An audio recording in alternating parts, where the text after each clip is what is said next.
একটা মেয়ে সংসার জীবনে তখনই সুখী থাকে যখন তার হাজবেন্ড তার সব চাওয়া পাওয়া ইচ্ছাগুলো পূরণ করে। তবে শুধু ইচ্ছের কথা প্রকাশ করলেই হবে না, দেখতে হবে হাজবেন্ডের সামর্থ্য আছে কিনা আপনার সেই ইচ্ছাটা পূরণ করার মতো। আমার মতে একটা সংসারকে সাজাতে দুজনারই সমানভাবে ইচ্ছা থাকতে হয়। তো আজকে আমারও এরকমের একটা ইচ্ছা পূরণ করব। সো হ্যালো এভরিওয়ান, আসসালামু আলাইকুম। কেমন আছেন সবাই? আশা করি সবাই ভালো আছেন। আমিও আলহামদুলিল্লাহ অনেক ভালো আছি। তো আজকে চলে যাচ্ছি একটা ওয়ালটনের শোরুমে। বেশি দূরে যাব না, বাসার কাছে যে শোরুমটা সেটাই চলে যাব। আর ফ্রিতে একটু এসির হাওয়াও খেয়ে আসবো। ভাবলাম ফ্রিতে এসির হাওয়া খাবো, কিন্তু শোরুমে এসে দেখি কারেন্ট নেই। বলেন কেমন লাগে? তো কিছুক্ষণ ঘুরে দেখতেছিলাম পুরো শোরুমটা যে কি আছে। শোরুমটা যেহেতু ছোট, বাট এখানে সব কিছুই ছিল। এই যে এখানে অনেকগুলো রাইস কুকার ছিল, এগুলো একটু ইউনিক ডিজাইনের। আমার বাসায় যেহেতু রাইস কুকার আছে, তবে সেটা আরও আগে কিনেছি তো, আর এগুলো হচ্ছে নতুন মডেল আসছে যেগুলো আমার কাছে ভালো লেগেছিল। ওইটা যদি কখনো নষ্ট হয়ে যায় বা অনেক পুরনো হয়ে যায় তখন এরকমের একটা নিব।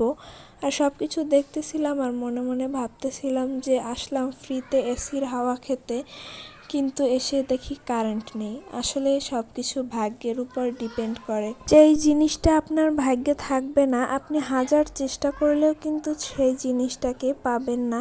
তাই ভাগ্যটাকে আপনাকে বিশ্বাস করতেই হবে।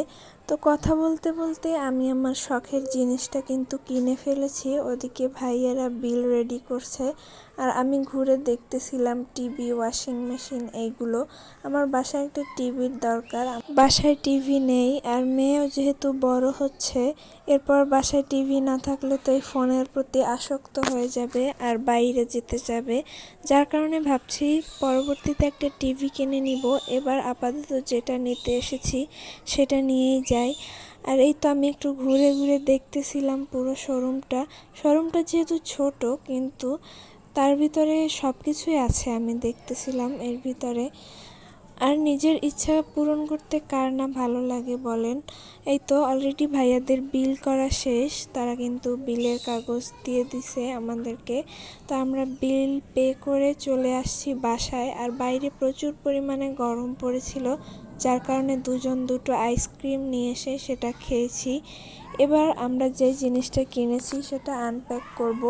তো আপনারা অলরেডি দেখে বুঝে গেছেন যে কি কিনেছি। আসলে এই জিনিসটা আমার বাসায় খুবই দরকার ছিল। মশলা করার জন্য অনেক কষ্ট হতো, যেহেতু একটা বাচ্চা আছে আমার সাথে। তাই এটা কিনে নিলাম। আস্তে আস্তে আপনাদের দোয়ায় সংসারটাকে কিন্তু সুন্দরভাবে সাজাচ্ছি। আর এটা কেমন হয়েছে অবশ্যই কিন্তু কমেন্ট করে জানাবেন। দেখা হবে পরবর্তী ভিডিওতে। ততক্ষণ সবাই ভালো থাকবেন, সুস্থ থাকবেন। আল্লাহ হাফেজ।